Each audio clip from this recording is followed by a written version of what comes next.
ڈٹھم کا مطلب جانتے ہیں؟ میں نے دیکھا. ابو بکر و عمر منظور ڈٹھم، عثمان و علی مسرور ڈٹھم، حسنین سراپا نور ڈٹھم، و کمال محمد یار ڈٹھم. کہتے ہیں میں نے ایک ایسا دربار دیکھا ہے، ابو بکر و عمر اس بارگاہ میں بڑے منظور ہیں، عثمان و علی مسرور ہیں، حسنین سراپا نور ہیں. بتائیں ہر لفظ میں مٹھاس ہے، محبت ہے یا بے شک. حضور کی کسی نسبت کی بے ادبی ہے؟ یہ اہل سنت ہیں جو حضور کی ہر نسبت کا ادب ہے. ابو بکر و عمر منظور ڈٹھم، عثمان و علی مسرور ڈٹھم، حسنین سراپا نور ڈٹھم، با کمال محمد یار ڈٹھم. میں نے کیسا کمال دربار دیکھا ہے، کیا جمال دیکھا ہے، کیا نظارہ کیا ہے. اس سے پتا چلتا ہے آج بھی صدیق اکبر کی زیارت ہوتی ہے، صحابہ کی زیارت، اہل بیت کی زیارت آج بھی خوش نصیبوں کو ہوتی ہے.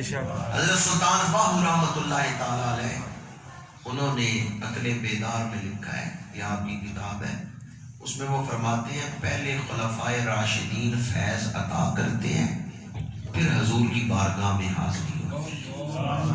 اور اپنے بارے میں حضرت سلطان باہو، کون پاکستان میں یا دنیا میں رہنے والا اہل سنت ہے جو حضرت سلطان باہو کے نام سے واقف ہے؟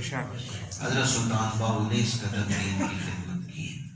حضرت سلطان باہو رحمۃ اللہ تعالیٰ علیہ فرماتے ہیں مجھے پہلے مولا علی نے فیض عطا کیا، پھر حضرت عثمان غنی نے، پھر حضرت فاروق اعظم نے، اور پھر صدیق اکبر نے میرا ہاتھ پکڑ کے حضور کی کچہری میں پیش کیا. فرماتے ہیں پہلے خلفائے راشدین فیض عطا کرتے ہیں تو روح میں استعداد آ جاتی ہے، پھر حضور کی بارگاہ میں حاضری نصیب ہوتی ہے. اس طرح خواجہ محمد یار فریدی، حضرت سلطان باہو اور مراکش کے بزرگ حضرت عبدالعزیز دباغ، انہوں نے یہ بات فرمائی ہے.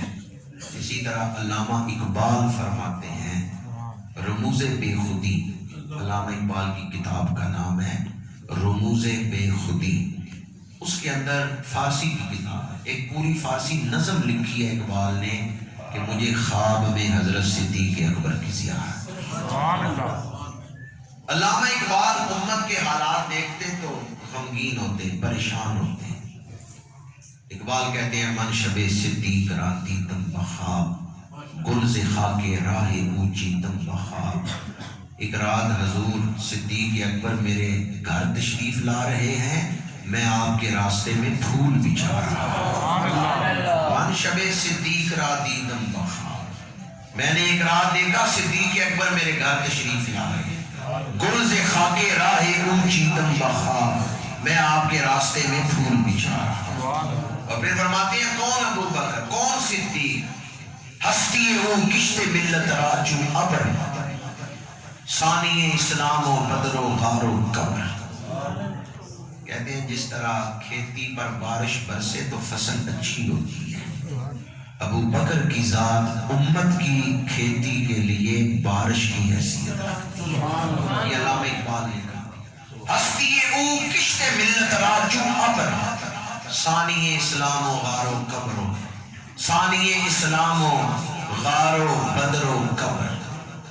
اب ذرا غور سے سنیں، اقبال اس نظم میں اپنا خواب بیان کرتے ہیں، فرماتے ہیں میں نے حضرت صدیق اکبر سے پوچھا رسول اللہ صلی اللہ علیہ وآلہ وسلم کے وصال پاک کے بعد بڑے فتنوں نے سر اٹھایا، جھوٹے نبی کھڑے ہوئے، ادھر روم کے بارڈر سے عیسائیوں کے حملے کا خطرہ تھا، ادھر کچھ لوگوں نے زکوٰۃ دینے سے انکار کر دیا، کچھ مرتدین کا فتنہ تھا.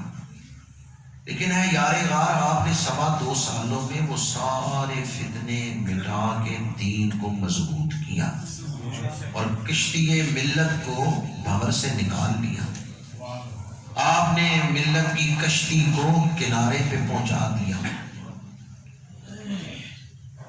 آج جس دور میں ہم زندگی گزار رہے ہیں، یہ خواب میں علامہ اقبال عرض کرتے ہیں، اس دور میں امت مسلمہ کو بڑے مسائل ہیں۔ اس دور میں آپ نے امت کو فتنوں سے بچا لیا تھا، دین کو مضبوط کیا تھا۔ آج بھی ہمیں کوئی راہ دکھائے کہ ہم کیسے فتنوں سے بچ سکتے ہیں۔ آج بھی اس امت کی رہنمائی فرمائیں۔ میں اس امت کو آپ کا پیغام پہنچاؤں گا، اے یار غار مجھے بتائیں یہ امت فتنوں سے کیسے نکل سکتی ہے۔ علامہ اقبال کہتے ہیں مجھے خواب میں حضرت صدیق اکبر نے ایک پیغام تو یہ دیا اس امت سے کو قرآن سے تعلق جوڑیں، قرآن سیکھیں، قرآن پہ عمل کریں۔ اور دوسرا پیغام یہ دیا کہ اقبال اس امت سے کہو یہ رسول اللہ سے وفا کریں۔ یہ دو پیغام دیے۔ مانائے حرفم کنی تحقیق اگر بنگری بادید آئے صدیق اگر قوت قلب و جگر گردد نبی از خدا محبوب تر گردد نبی۔ اگر صدیق اکبر سے پوچھتے ہو کہ دین کسے کہتے ہیں، ہر شے سے بڑھ کے اللہ کے رسول سے محبت کرو، اللہ تمہاری مدد فرمائے۔ تم رسول اللہ کو اپنا محبوب بنا لو اور رسول اللہ سے وفا کرو، پھر دیکھو تمہاری بستی کس طرح عروج میں بدل جائے۔ اقبال نے جواب شکوہ کے اندر اردو میں پھر یہی مضمون بیان کیا ہے، کی محمد سے وفا۔ یہ پیغام حضرت صدیق اکبر نے دیا علامہ اقبال کو خواب میں، اقبال اس امت سے کہو وفا کریں حضور کے ساتھ۔ بعض اوقات ہم کسی کی وفا بیان کر کے جھوم اٹھتے ہیں، بیٹے نے باپ سے بڑی وفا کی ہے، شاگرد نے فلاں استاد سے بڑی وفا کی ہے، مرید نے اپنے مرشد سے بڑی وفا کی ہے۔ اوروں کی وفا بیان کر کے ہم جھوم اٹھتے ہیں، اور صدیق اکبر وہ ہیں جنہیں دیکھ کے خود وفا کو وجد آ جاتا ہے۔ صدیق اکبر وہ ہیں جنہیں دیکھ کے خود وفا جھوم اٹھتی ہے۔ ذرا تصور تو کریں، گھر کا سارا مال حضور کے قدموں میں لے آئے ہیں، چاٹ کا بوریا لپیٹ لیا ہے۔ حضور فرماتے ہیں ماں اب کہیں ڈالے اہلے کا، گھر والوں کا خیال رکھنا چاہیے، گھر کے لیے کیا چھوڑ کے آئے ہو؟ عرض کرتے ہیں گھر میں اللہ اور اس کے رسول کو چھوڑ۔ پروانے کو چراغ ہے، بلبل کو پھول بس، صدیق کے لیے ہے خدا کا رسول بس۔ حضرت صدیق اکبر کو دیکھ کے خود وفا کو وجد آ جاتا ہے۔ جب نہ سمایا کہیں عالم تخلیق میں، عشق نبی ڈھل گیا پیکر صدیق میں، عشق نبی ڈھل گیا پیکر صدیق میں۔ عشق نبی کی چلتی پھرتی تصویر، مجسمہ عشق رسول حضرت سیدنا صدیق اکبر رضی اللہ تعالیٰ عنہ۔ 2.25 سال حضور کے وصال پاک کے بعد میں نے 3-4 بزرگوں کا جو ذکر کیا، اس سے یہ عرض کرنا مقصود تھا کہ حضرت صدیق اکبر کی زیارت سلف صالحین کو ہوتی رہی ہے، اور آپ کا فیض آج بھی جاری و ساری ہے۔ درخت ہرا بھرا ہو اور اس پہ پھل لگا ہوا ہو، تو اگر کوئی یہ کہے کہ اس درخت کی جڑیں مردہ ہیں تو آپ مان لیں گے؟ دنیا بھر میں آپ دیکھیں بڑے بڑے نقش بندی آستانے ہیں، اور باقی جو سلاسل ہیں نا، چشتی، قادری، سہروردی، ان میں حضرت صدیق اکبر کے بیٹے موجود ہیں۔ سہروردی سلسلہ حضرت ابو نجیب سہروردی، یہ اولاد ہے حضرت صدیق اکبر کی۔ شیخ نجیب الدین سہروردی یہ حضرت صدیق اکبر کی اولاد ہے۔ چشتی سلسلے میں پاکستان میں جو شجرہ آیا ہے خواجہ معین الدین چشتی اجمیری کی نسبت سے، اس میں شاہ کلیم اللہ جہاں آبادی، میں نے انڈیا میں ان کے روزے پہ حاضری دی ہے، یہ حضرت صدیق اکبر کی اولاد میں سے۔ حضرت نظام الدین اورنگ آبادی، یہ حضرت صدیق اکبر کی اولاد میں سے۔ تو تمام سلاسل میں حضرت صدیق اکبر کا فیض بھی جاری ہے، اور حضرت صدیق اکبر کا جو گلشن ہے روحانیت کا وہ ہرا بھرا ہے۔ تو کوئی کہہ سکتا ہے کہ جڑیں مردہ ہیں؟ کوئی اندھا اور احمق ہی یہ بات کر سکتا ہے۔ جو قرآن پاک ہمارے ہاتھوں میں ہے، اسے کتابی شکل میں جمع کس نے کیا ہے؟ حضرت صدیق اکبر نے کیا۔ اب جو بات آپ کی خدمت میں عرض کرنا چاہتا ہوں وہ ہم سب کے لیے خضر راہ بھی ہے، اور ہمیں ہمیشہ اس کو یاد بھی رکھنا چاہیے عملی زندگی میں۔ حضرت سیدنا صدیق اکبر پر جب موت کے آثار ظاہر ہوئے کہ وصال کا وقت قریب ہے، تو آپ نے اس وقت فرمایا کہ حساب کرو آج تک میں نے بیت المال سے کتنی تنخواہ لی ہے۔